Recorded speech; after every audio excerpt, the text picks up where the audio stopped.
নমস্কাৰ বন্ধুসকল আপুনি চাই আছে সুনীলটন এটেজেড ইউটিউব চেনেল তো বন্ধুসকল আজি মই আপোনাক জনাবলৈ গৈ আছোঁ মিছন ভূমিপুত্ৰ অৰ্থাৎ এই মিছন ভূমিপুত্ৰ হৈছে বন্ধুসকল আপোনালোকে সকলোৱে জানে যে ইতিমধ্যে যোৱা 1 আগষ্ট তাৰিখে আমাৰ অসমৰ মাননীয় মুখ্যমন্ত্ৰী হিমন্ত বিশ্ব শৰ্মা ডাঙৰীয়াই লঞ্চ কৰিছে আৰু এই মিছন ভূমিপুত্ৰ ST SC OBC MOBC সকলৰ কাৰণে কাষ্ট সাৰ্টিফিকেট দিয়াৰ ক্ষেত্ৰত এটা পৰ্টেল তেওঁলোকে লঞ্চ কৰিছে আৰু সেই পৰ্টেলৰ জৰিয়তে বৰ্তমান ছাত্ৰ ছাত্ৰী হওক বা যিকোনো ST SC OBC MOBC ব্যক্তিসকলে কাষ্ট সাৰ্টিফিকেট এপ্লাই কৰিব পাৰিব তো এই মিছন ভূমিপুত্ৰৰ বিষয়ে বিতংভাৱে আমি এই ভিডিঅ'টোত জানিম লগতে এই ভিডিঅ'টোত মই আপোনাক জনাবলৈ গৈ আছোঁ এই মিছন ভূমিপুত্ৰত আপোনালোকে কেনেধৰণে অনলাইন এপ্লাই কৰিব কি ডকুমেণ্টছ আপোনালোকে আপলোড কৰিব লাগিব আৰু কেতিয়াৰ ভিতৰত আপোনালোকে এই কাষ্ট সাৰ্টিফিকেটসমূহ পাব আৰু এপ্লিকেশ্যন ফি কিমান দিব লাগিব আপোনালোকে অনলাইন এপ্লাই কৰোঁতে এই সকলো ধৰণৰ কথা মই এই ভিডিঅ'টোত মই আপোনাক জনাবলৈ গৈ আছোঁ তো বন্ধুসকল ভিডিঅ'টি হ'ব খুবেই ইনফৰ্মেটিভ ভিডিঅ'টি শেষলৈকে চাব আৰু যদি ভিডিঅ'টি ভাল লাগে লাইক শ্বেয়াৰ কমেণ্ট কৰাৰ লগতে এতিয়া পৰ্যন্ত যদি মোৰ এই চেনেলটো ছাবস্ক্ৰাইব কৰা নাই ছাবস্ক্ৰাইব কৰি মোক আগলৈ এনেধৰণৰ নতুন ভিডিঅ' বনোৱাৰ প্ৰেৰণা যোগাব বুলি আশা ৰাখিলোঁ তো বলক আজি মোৰ ভিডিঅ'টিলৈ আমি আগবাঢ়োঁ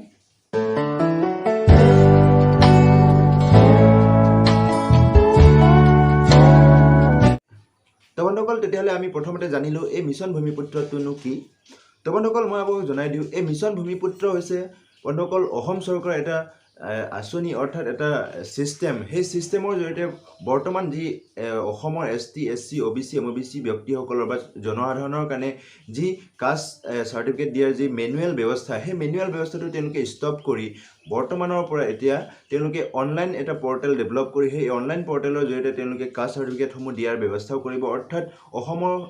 ST SC OBC MOBC ব্যক্তিসকলে তেওঁলোকে অনলাইনভাৱে তেওঁলোকে এপ্লাই কৰি অনলাইনভাৱেই তেওঁলোকে সাৰ্টিফিকেটসমূহ পাব বা তেওঁলোকে সাৰ্টিফিকেটসমূহ সহজলভ্য হৈ পৰিব তেওঁলোকৰ কাৰণে অৰ্থাৎ কাষ্ট সাৰ্টিফিকেট যিটো আগতে যি মেনুৱেল ব্যৱস্থা আছিল তেওঁলোকৰ যি মণ্ডল অফিচত আপোনালোকে ফিল আপ কৰক বা আন অন্যান্য অফিচত আপোনালোকে গৈ থাকিব লগা হৈছে সেই ব্যৱস্থাটো তেওঁলোকে নাইকিয়া কৰি বৰ্তমান এতিয়া তেওঁলোকে অনলাইনভাৱে তেওঁলোকে এপ্লাই কৰাৰ যি অপশ্যন দিছে সেইটো এটা বৃহৎ পদক্ষেপ বুলি ক'ব লাগিব অসম চৰকাৰৰ কাৰণ এই ব্যৱস্থাটোৰ জৰিয়তে অসমৰ আমাৰ ST SC OBC MOBC ভাই বন্ধুসকলে তেওঁলোকে বহুত সুবিধা লাভ উঠাব পাৰিব কাৰণ এটা কাষ্ট সাৰ্টিফিকেট এপ্লাইৰ এটা দীঘলীয়া এটা প্ৰচেছটো তেওঁলোকে সমাপ্ত কৰি এটা চমু অৰ্থাৎ নিজৰ আমি ঘৰত বহি সেই অনলাইন এপ্লাই কৰি পেলাই তেওঁলোকে কাষ্ট সাৰ্টিফিকেটসমূহ তেওঁলোকে লাভ কৰিব পাৰিব তো বন্ধুসকল এই আঁচনিটো এনেধৰণে আপোনালোকে লাভ উঠাব পাৰিব তো বন্ধুসকল আপুনি যদি ST P বা STH বা SC বা OBC MOBC হয় তেতিয়াহ'লে আপুনি এই অনলাইন পৰ্টেলৰ জৰিয়তে আপুনি ঘৰত বহি কাষ্ট এপ্লাই কৰিব পাৰিব আৰু কাষ্ট এপ্লাই কৰি পেলাই আপুনি কাষ্ট সাৰ্টিফিকেটটো লাভ কৰিব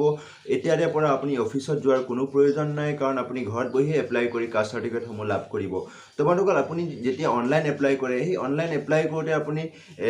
এই যিটো ছিষ্টেমটোত বা এই পৰ্টেলটোত আপোনালোকে মাত্ৰ 30 টকা এপ্লিকেশ্যন ফি দিয়াৰ লগে লগে আপোনালোকৰ এপ্লিকেশ্যনটো ছাবমিট কৰিব পাৰিব অৰ্থাৎ এপ্লিকেশ্যন ফি আপোনালোকে 30 টকা দিব পাৰিব আপোনালোকৰ নিজৰ মোবাইলতে এপ্লাই কৰক বা অন্য যিবিলাক কমন ছাৰ্ভিচ চেণ্টাৰ আছে তেওঁলোকে তেওঁলোকৰ তাতে এপ্লাই কৰিব পাৰিব সকলো ঠাইতে অৰ্থাৎ আপুনি ঘৰত বহি অনলাইন এপ্লাই কৰি পেলাই কাষ্ট সাৰ্টিফিকেটসমূহ লাভ কৰিব পাৰিব তো বন্ধুসকল মই এই ভিডিঅ'টোৰ ডেছক্ৰিপশ্যনত লিংক দি থৈছোঁ আপোনালোকৰ অনলাইন এপ্লাই প্ৰক্ৰিয়াৰ যিটো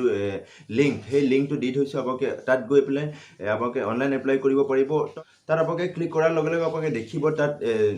লগইন অপশ্যন আছে লগইন অপশ্যনটোৰ তলত আপুনি যিহেতুকে নিউ ৰেজিষ্ট্ৰেশ্যন কৰিব লাগিব তো আপুনি নিউ একাউণ্ট কৰি পেলাই তাত ক্লিক কৰক তাত ক্লিক কৰাৰ লগে লগে আপোনাৰ ডিটেইলছসমূহ ফিল আপ কৰি আপুনি ছাবমিট কৰক ছাবমিট কৰাৰ পাছত আপুনি এপ্লিকেশ্যন ফি 30 ৰুপিজ দিয়ক তাৰপাছত আপুনি ডকুমেণ্টছ কেইটামান আপলোড কৰিব লাগিব আৰু সেই ডকুমেণ্টছসমূহ হৈছে বন্ধুসকল আপোনালোকৰ পাছপৰ্ট ফটো আপলোড কৰিব লাগিব পাছপৰ্ট ফটো আপলোড কৰাৰ পাছতে আপোনালোকৰ প্ৰুফ অফ বাৰ্থ অৰ্থাৎ ডেট অফ বাৰ্থ আপোনালোকৰ বাৰ্থ চাৰ্টিফিকেট বা অন্যান্য পান হওক বা আধাৰ কাৰ্ড হওক যিকোনো এটা আপলোড কৰিব লাগিব তাৰ স্কেন কপি 3 নম্বৰ কথা বন্ধুসকল আপোনালোকৰ যিটো আগতে এক্সিষ্টিং কোনোবা আপোনালোকৰ পৰিয়ালৰ সদস্যৰ কোনোবা কাৰোবাৰ কাষ্ট সাৰ্টিফিকেট আছে নে নাই যদি আছে সেই কাষ্ট সাৰ্টিফিকেটৰ স্কেন কপি আপোনালোকে আপলোড কৰিব লাগিব আপোনাৰ দেউতাৰ হওক বা মাকৰ হওক বা দাদাৰ হওক বা বাইদেউৰ হওক যিকোনো এটা পৰিয়ালৰ যিকোনো এজন সদস্যৰ হওক বা খুৰা হওক বা যিকোনো এজনৰ আপোনালোকে কাষ্ট সাৰ্টিফিকেটটো স্কেন কপি এটা আপলোড কৰিব লাগিব লগতে বন্ধুসকল আপোনালোকৰ ৰেচিডেন্সিৰ যিটো ডকুমেণ্টছ অৰ্থাৎ আপোনাৰ প্ৰুফ অফ ৰেচিডেন্স অৰ্থাৎ আপোনাৰ স্থায়ী বাসিন্দাৰ প্ৰমাণপত্ৰ অৰ্থাৎ আপুনি আপোনাৰ ভোটাৰ ID হওক বা আপোনাৰ আধাৰ কাৰ্ড হওক যিকোনো এটা আপোনালোকে ডকুমেণ্টছ আপলোড কৰিব লাগিব লগতে আপোনালোকে এটা আৰু আপলোড কৰিব লাগিব সেইটো হৈছে ভোটাৰ লিষ্ট বা এফিডেভিট এটা আপলোড কৰিব লাগিব শেষত আপোনালোকে মেনুৱেল ফৰ্ম এটা আপলোড কৰিব লাগিব অৰ্থাৎ মেনুৱেল ফৰ্ম মই ভিডিঅ'টোৰ ডেছক্ৰিপশ্যনত দি থৈছোঁ আপোনালোকে সেই লিংকটোত গৈ ডাউনলোড কৰি লওক ডাউনলোড কৰি সেইটো প্ৰিণ্ট কৰি আপোনালোকে ধুনীয়াকৈ ফিল আপ কৰক তাত চহী কৰক ফটো চটো লগাই ল'ব সেই দুটা পেজ আছে সেই দুটা পেজটো ধুনীয়াকৈ ফিল আপ কৰাৰ পাছত আপোনালোকে স্কেন কৰি পেলাই PDF কৰি পেলাই আপোনালোকে এই যিটো পৰ্টেল এপ্লাই কৰিব যেতিয়া সেই সকলো ডকুমেণ্টছ আপলোড কৰাৰ লগতে এই মেনুৱেল ফৰ্মটো আপোনালোকে স্কেন কৰি PDF আকাৰ আপোনালোকে বা অন্যান্য JPEG হওক বা JPG ফৰ্মেটত আপোনালোকে আপলোড কৰিব পাৰিব তো বন্ধুসকল এনেধৰণে আপোনালোকে ডকুমেণ্টছখিনি ছাবমিট কৰাৰ পাছতে আপোনালোকৰ এপ্লিকেশ্যনটো ছাকচেছফুলি ছাবমিট হৈ যাব তাৰপাছতে আপোনালোকৰ মেছেজ আহি যাব আপোনালোকৰ মোবাইল নম্বৰত মেছেজ আহি যাব মেছেজটো কনফাৰ্মেশ্যন আহি যাব যে আপোনালোকৰ এপ্লাই হৈ গৈছে বুলি তো আপোনাৰ মেছেজৰ জৰিয়তে পিছৰ ক'ত আপোনাৰ এপ্লিকেশ্যন প্ৰচেছটো ক'ত কিমান আগবাঢ়ি আছে আপোনালোকৰ মেছেজৰ জৰিয়তে আপোনালোকক জনাই থাকিব তো বন্ধুসকল এইটো আছিল মিছন ভূমিপুত্ৰৰ বিষয়ে আৰু কিবা যদি আপোনালোকৰ জানিবলগীয়া থাকে মোক কমেণ্ট ছেকশ্যনত কমেণ্ট কৰিব মই আপোনালোকৰ কমেণ্টখিনি